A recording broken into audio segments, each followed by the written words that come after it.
The shuttle hissed open with a metallic sigh, and a tall human in worn security armor stepped onto the shining floors of the royal docking bay.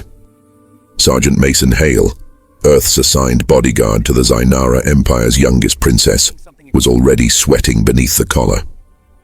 The air smelled like spice and lightning, the scent of alien nobility. He tapped his translator chip. Static. Then a screech. "Great," he muttered. "Of all days to break, it's today." Across the bay, soldiers in silver armor snapped to attention as the princess entered, tall, elegant, with skin that shimmered like pale moonstone and hair woven with glowing threads. Her eyes glowed faint violet, curious but cautious. Mason raised his hand in what he hoped was a respectful greeting. "Honor to meet you, princess," he said. The translator flickered, stuttered, and spat out something completely different in her language. "Your scent drives me wild. Remove your clothes." The guards froze. The princess blinked. Mason smiled nervously. "What?" Then, to his horror, the princess began to unfasten her shimmering robe. Calmly, gracefully, without hesitation. The soldiers panicked. Mason's visor registered 3 energy weapons powering up. Wait, that's not what I said," he shouted, waving his arms frantically. The translator crackled again, this time blurting out, louder, "You want it slower." The princess tilted her head, amusement flickering in her glowing eyes. For a moment the whole hall was silent, until she laughed softly, musical and strange. "That is a bold greeting, human," she said in her own tongue. "I see Earth's protectors are direct," Mason groaned. He wanted to dig a hole in the deck and disappear. One wrong signal and he'd started an interstellar scandal. "Please stop." He tried again, fumbling with the translator. Sparks popped from the device and smoke rose from his collar. The alien guards tensed, unsure whether to draw or laugh. The princess raised a hand, calming them with a simple gesture. "Enough," she said softly. "He's clearly broken or brave." Mason knelt, desperate to reset the module. He knew one mistake around alien royalty could mean exile, or worse, war. But when he looked up again, the princess was standing close, far too close. Her eyes scanned his face, curious. "You truly did not mean it?" she asked. He shook his head quickly. No stripping, no scent, I just, meant hello." She smiled, sharp and knowing. "Then you have a strange way of saying hello, human. I think I'll enjoy this assignment." The soldiers exchanged glances, whispering in their own language. Mason couldn't tell if they were mocking him or admiring his nerve. Either way, he'd just become the most talked-about bodyguard in the Empire. As the princess walked past him, her voice brushed his ear like silk. "Fix your translator, Mason Hale. We wouldn't want more accidents." He exhaled only when she disappeared into the corridor, the glow of her robes fading around the corner. Then he looked down at his still-smoking translator and muttered, "This is gonna be a long assignment." But deep inside, a strange spark of curiosity flickered. Something in her eyes, amusement, maybe interest, told him this misunderstanding wasn't the end. It was the beginning. Mason Hale hadn't even finished unpacking when the first test began. He had barely gotten his armor off, sitting in the guest quarters of the Zainara Royal Palace, a room that looked more like a museum of glowing crystals than a bedroom, when the door slid open with a soft chime. The princess entered without knocking. Her robe shimmered like starlight over water. 2 guards followed at a distance, silent and alert.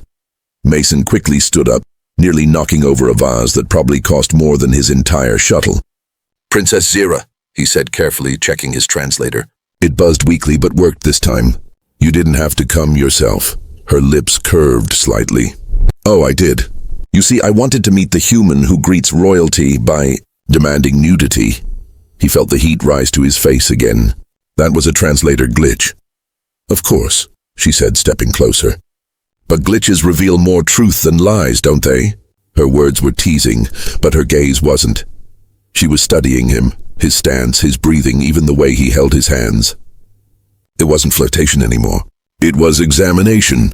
He'd been trained to protect diplomats, soldiers, even senators, but never someone like her.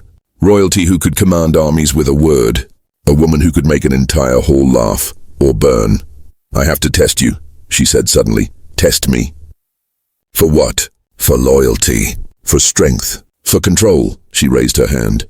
The air shimmered and a small drone materialized beside her, a silver sphere humming softly.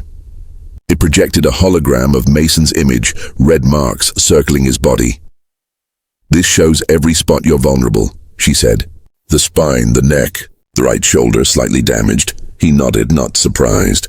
"I had a shrapnel wound on New Titan, heals slow." She tilted her head. "You fought in the Titan War?" "Yes, ma'am. Long story." "Good. Then you'll know what happens next." The drone fired. Mason ducked, rolled, and the energy bolt slammed into the wall behind him, leaving a glowing scar. The guards jumped, but she raised her hand again, stopping them. "Continue," she ordered. The drone fired again. Mason moved faster, his instincts kicking in. His body remembered battle better than his mind did. He dodged, deflected with a wrist shield, and lunged forward. He grabbed the drone mid-flight and slammed it onto the marble floor. It sparked, fizzled, and went still. When he looked up, the princess was smiling. "Impressive," she said. "You didn't kill it. You disabled it." "I don't destroy unless I have to," he replied, catching his breath. "That's not protection. That's ego." Her smile softened, almost approving. "You surprise me, human." She walked closer, eyes glowing faintly in the dim room. "Tell me something," she said quietly. "Do you fear me?" He hesitated. "You're my protectee, not my fear." Her hand brushed his chest plate, just a faint touch of her glowing fingers against dull human armor. The translator hummed nervously. "You should fear me," she whispered. "Most men do." "Then maybe that's why they failed to guard you," Mason said simply. For a moment, silence filled the room. Only the low hum of palace lights and their breaths echoed in that still air. Then she laughed softly, that same musical laugh that had embarrassed him at the docking bay. "Perhaps Earth did send its monsters after all," she said, turning toward the door. He frowned. "Monsters? In my world, a man without fear is either a fool or a predator," she said without looking back. "I wonder which you are, Mason Hale." And with that, she left him standing amid the smoke of the shattered drone, wondering if he'd passed her test, or just begun a more dangerous one. Outside, the alien moonlight glowed across the palace walls. Somewhere above, the royal council whispered about the human who dared look the princess in the eye. And for the first time, Mason realized she wasn't testing his loyalty. She was testing his soul. The palace was never silent. Even at night, soft music hummed through the halls, calming frequencies meant to soothe the royal mind. But that night the melody stopped. The corridors felt hollow, and the glowing crystal walls dimmed to a nervous blue. Mason Hale woke instantly. His instincts, the kind that had saved him 100 times before, screamed that something was wrong. He grabbed his pulse rifle, the one he wasn't supposed to need inside the royal compound, and stepped into the corridor. The guards at their posts were gone. Not asleep, gone. "Control, this is Hale," he said into his comm. Static replied. "Control?" "Nothing." His stomach tightened. He checked his wrist screen. Palace security was offline, cameras dead, every system looping false signals. Someone had planned this. He moved fast, boots silent on the glass floors, heading straight for the princess's quarters. The air smelled of burnt ozone, the scent of cloaked weapons and ion blades. When he reached her door, it was open. Inside, the bed was empty. Curtains fluttered from an open balcony. He rushed forward, scanning for heat signatures, faint traces of 3, maybe 4 beings dragging something heavy. "Zira?" His voice cracked through the silence. No answer. A silver pendant lay on the floor, her royal insignia.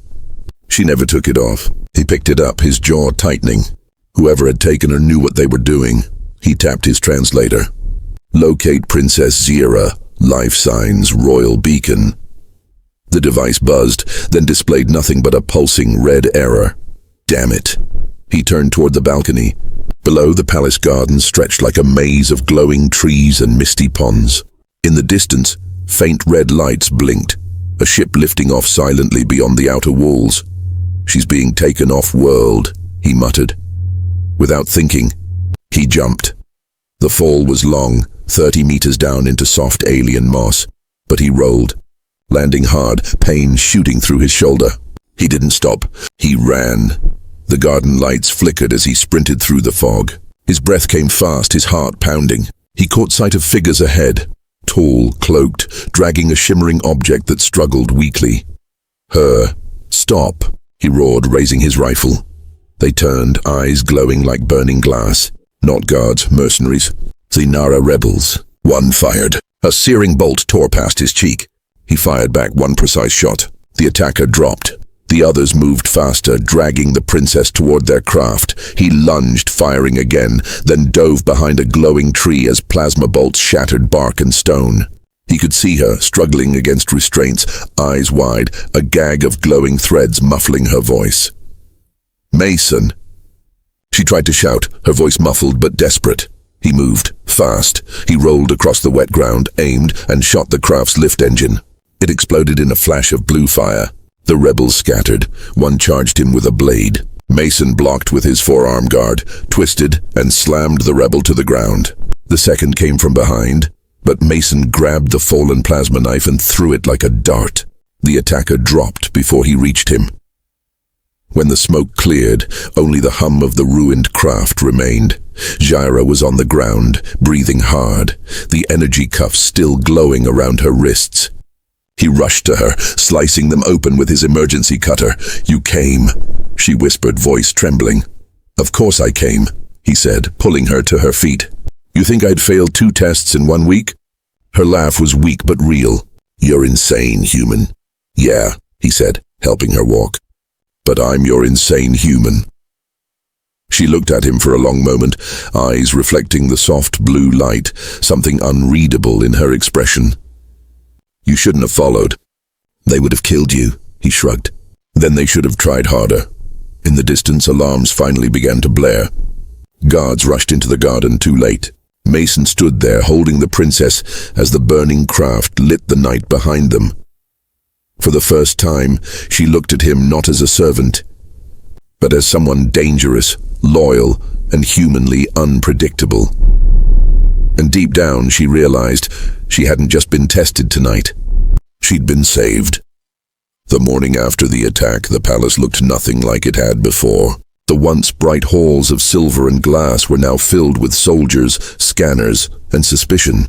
The hum of music had stopped. Only tension remained, thick, cold, and silent.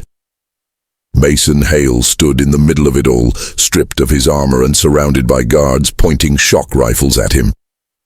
His wrists were locked behind him in glowing cuffs.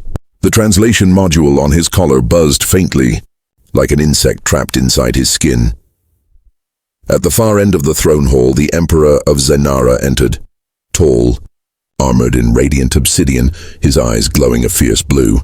His presence was like gravity. Every being in the room bowed the moment he appeared. Everyone except Mason. He would have bowed if he could move his arms. "Human," the Emperor's voice echoed deep and cold. "You were assigned to protect my daughter, yet she was taken from her room under your watch." Mason met his gaze. "And I got her back, Your Majesty." The translator repeated his words in smooth alien tones. The Emperor's eyes narrowed. "You also destroyed half my garden, killed 3 of my men, and damaged a royal ship." "They weren't your men," Mason said sharply. "They were rebels using guard armor." Murmurs rippled through the court. Some looked uncertain, others sneered. To them, he was still just a human, a mercenary from a primitive world. The Emperor stepped closer, his long cloak whispering across the floor.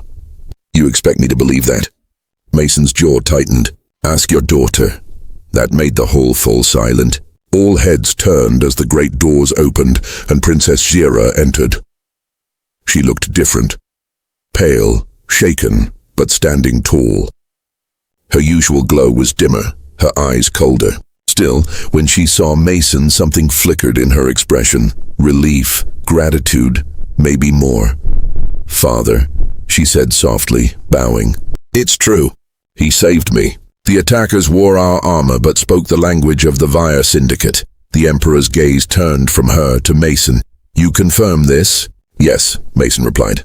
"They weren't here to kill her. They were trying to take her alive." The Emperor studied him for a long, heavy moment. Why, I don't know, Mason said. But they moved like trained soldiers. Someone inside your walls helped them. That last line made the court erupt. The words traitor and impossible hissed through the air. But Mason didn't flinch. He'd seen this pattern before.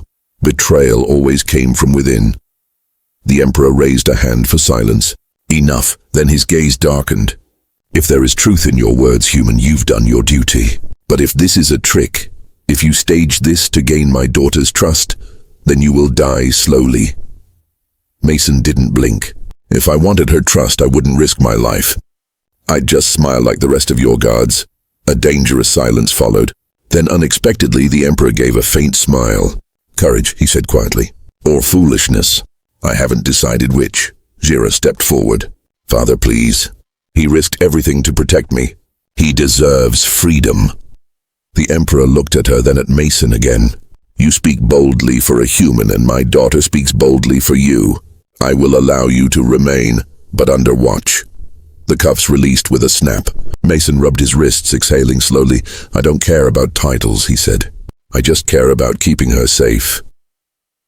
Jira's eyes met his. Soft, unreadable, but burning with a quiet fire.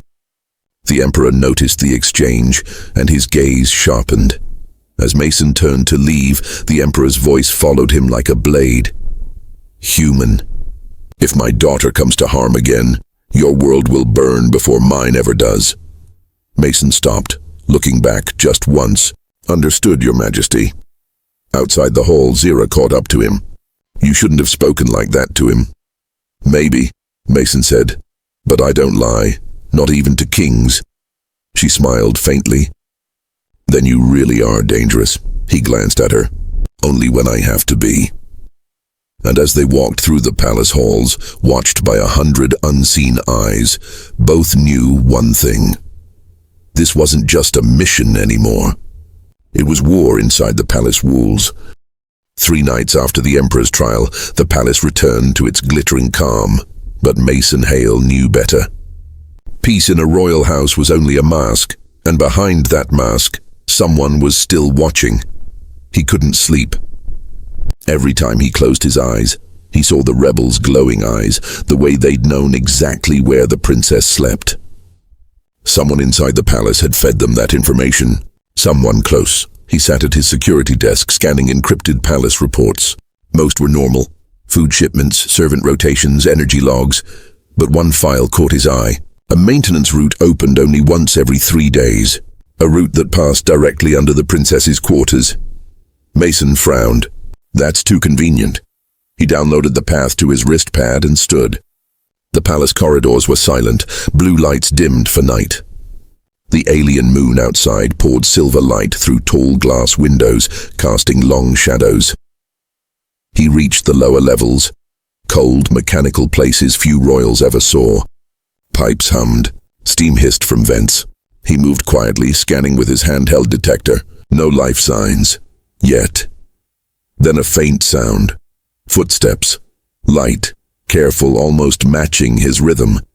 He ducked behind a coolant pipe, peering through the haze. A shadow moved, slim, fast, carrying something small that pulsed with blue light. Mason zoomed in with his visor. A data crystal. He stepped out. Stop right there. The figure froze, then turned. It was Lyra, one of the princess's personal attendants, soft-spoken, silver-haired, always polite. Her eyes widened in shock. Commander Hale, you scared me. He lowered his weapon slightly. What are you doing down here, Lyra? She smiled nervously. I was checking the ventilation cycle. Her Highness requested. He cut her off. Don't lie. That's not a ventilation control. He nodded toward the data crystal. Her face shifted. From fear to cold defiance. In one sharp motion, she threw a flash orb. The corridor exploded with blinding white light. Mason rolled behind the pipe again as the blast echoed. When his visor adjusted, she was gone, sprinting down the metal corridor. Damn it! He ran after her. The chase thundered through the tunnels, echoes bouncing like thunder. She leapt over cables, ducked under pipes, but Mason was faster. Years of battlefield instinct surged back. He tackled her at the exit gate. The crystal skidded across the floor. She kicked, clawed, hissed in her alien tongue. Far from the quiet servant she'd always seemed, Mason pinned her arm. "Who sent you?" Her violet eyes glared back, filled with hate. "You wouldn't understand, human. The Empire rots from its own lies. The princess is the key, and you're her leash." Then, before he could react, she bit down on a small capsule hidden in her sleeve. A spark of light flashed, and her body went limp. Mason froze, breathing hard. No. He checked for a pulse. Nothing. Her veins shimmered with faint blue frost. Self-termination toxin. He retrieved the data crystal and slipped it into his device. The file opened for only a second before locking itself again, but he saw enough.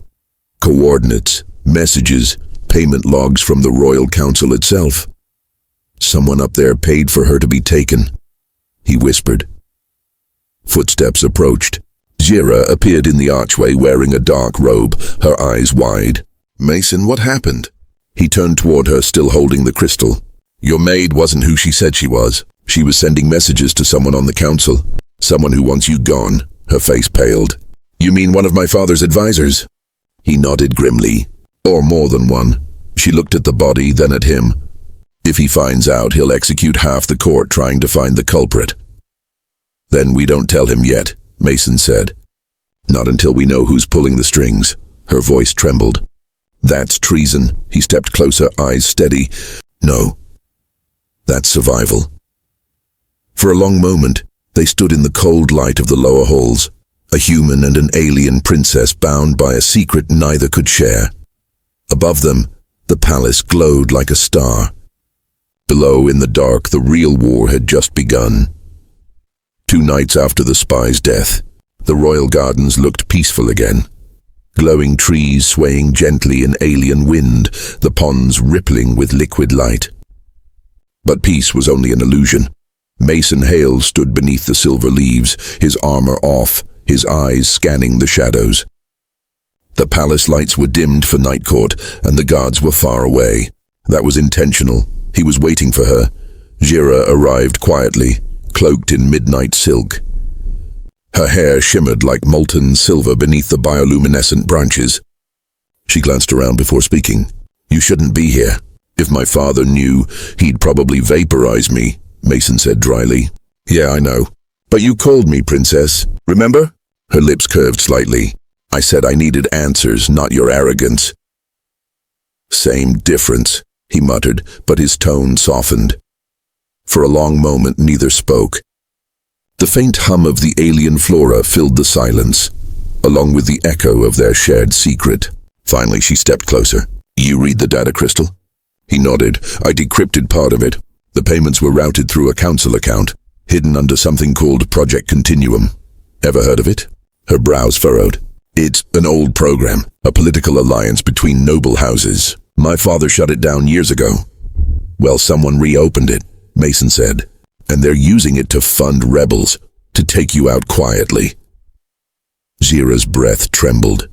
"Then it's not just betrayal, it's succession. They want the throne." He met her eyes. "Exactly." For the first time she looked frightened. Not the poised princess who tested him, but a woman carrying too much weight. Her voice lowered. "If my father learns of this, he'll burn every world he suspects. Millions could die. That's why we find proof first," Mason said. Quietly, she studied him, her gaze unreadable. "You trust no one, do you?" "Not anymore," he replied. "Trust gets soldiers killed." Her eyes softened. "You're not a soldier anymore." "Tell that to my nightmares," he said quietly. For a moment her expression broke. Empathy flickered through her royal mask. "You carry ghosts," she whispered. "Yeah," he said. "But I still protect the living." Silence again.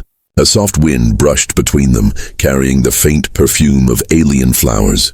Then she took a deep breath. "If we're going to find who's behind this, I'll need access to the inner archives. Only members of the royal bloodline can enter." "Then I guess I'll need a royal escort," Mason said. Her lips twitched. "Careful, human.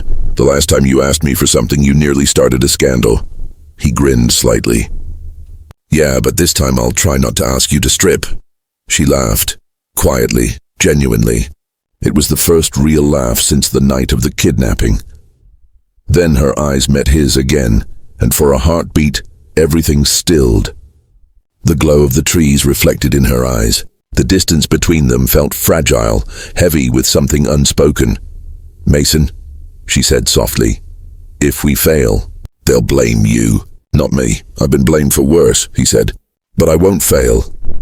"You sound certain." "I have to be." Before she could respond, a faint sound broke the stillness, a whisper of movement in the trees.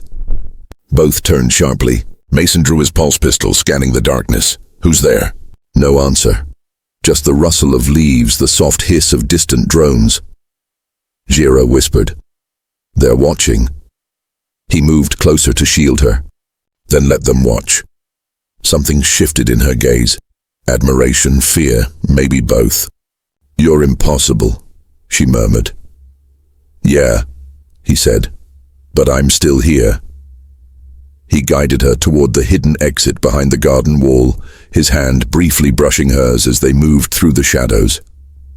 Neither spoke about it, but both felt it, that strange spark between duty and danger. When they reached the gate, she stopped. "Tomorrow night," she said, "the archives open for the council review. We'll enter then." He nodded. "I'll be ready." She hesitated, then whispered, "Be careful." "Mason." "Always am," he said, though they both knew it was a lie. As she slipped away into the silver mist, Mason looked up at the alien stars. Somewhere among them, someone wanted her dead, and he was the only human standing in their way. The royal archives of Zinara were buried deep beneath the palace, a labyrinth of silver tunnels and glowing pillars that stored centuries of royal secrets. Only the Emperor's bloodline could unlock them. And tonight, that bloodline had risked everything. Princess Zira placed her palm on the crystal gate. The floor trembled as light poured through the ancient carvings. The door opened with a soft hiss. "Once we're inside," she whispered, "every word we speak is recorded, every movement watched, so choose your silence carefully." Mason nodded, stepping beside her. "Wouldn't be the first time I've been somewhere I wasn't welcome." The archives were colder than he expected. Vast, echoing, filled with floating data streams and humming crystal consoles. It felt like walking through a frozen storm of knowledge. Jira moved quickly, her fingers tracing glowing symbols. "The project files should be stored under Continuum Code 9A. My father erased them decades ago. Or thought he did." Mason watched her work, alert for movement. Every sound in the place echoed like a whisper. "You sure no one followed us?" Her eyes flicked up. "You doubt me?" "I doubt everyone," he said quietly. Before she could answer, a metallic clang echoed from behind. Mason spun, weapon raised. A silhouette stepped from the shadows, tall, armored, and familiar. Commander Wren, captain of the Royal Guard. "Step away from the console," Wren ordered, voice calm but sharp. "Princess, you are in violation of royal code." Zira froze. "Wren, what are you doing here?" He stepped closer, his armor reflecting the blue light. "Protecting the Empire. The Emperor knows you've been deceived by this human. He sent me to bring you back." "That's a lie," Mason said flatly. Wren's gaze turned cold. "The only lie is that a human could ever protect a princess. You were sent here to spy, weren't you? The rebellion was your doing, a distraction while you planted yourself in her trust." Mason tightened his grip on the rifle. "You've got it backwards, Captain. You're the traitor." Wren laughed softly. "You think the council acts without orders?" "The Emperor approved Continuum. He wants the princess removed before she ruins the bloodline." Jira's eyes widened. "My father would never—" "He already has," Wren interrupted. "He fears your peace talks, your alliance with Earth. He believes you'll destroy our purity. You're his daughter, but not his future." For a moment she couldn't breathe. The air seemed to vanish around her. Mason stepped in front of her. "Then you'll have to go through me." Wren's eyes glowed red as his energy blade ignited. "Gladly." The clash was instant, a blur of light and steel. Wren moved like a storm, his strikes fast and precise. Mason blocked, deflected, countered with brutal efficiency.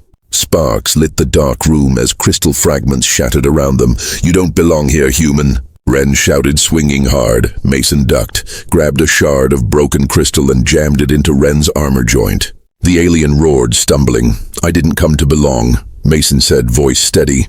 "I came to protect." Ren charged again, but Zira shouted something in her language, a command phrase. The archives responded. A surge of blue energy pulsed from the floor, wrapping around Ren like chains of light. He screamed, thrashing, as the system bound him in place. His voice broke into static. "You don't understand." It was his order. Then silence. The light faded and Ren collapsed, unconscious, restrained by the archives themselves. Jira fell to her knees, trembling. He said, "My father." Mason knelt beside her. Maybe he didn't know everything. Maybe someone twisted it, but we'll find the truth. Together. She looked up, eyes glassy with emotion. "Why would you risk everything for me, Mason Hale?" He gave a faint smile. "Because someone has to show your people what humans really are. We don't run from the impossible." For a long moment, she just stared at him. The soldier, the stranger, the one who kept defying every rule of her world. Then she reached out, touching his face gently. "Then maybe Earth didn't send a monster," she whispered. "Maybe it sent a savior." Outside, alarms began to echo again. The palace waking to another storm, but inside the archives. For the first time, she wasn't afraid, and as Mason helped her stand, their shadows stretched long beneath the alien light. A human and a princess bound not by duty anymore, but by something far greater.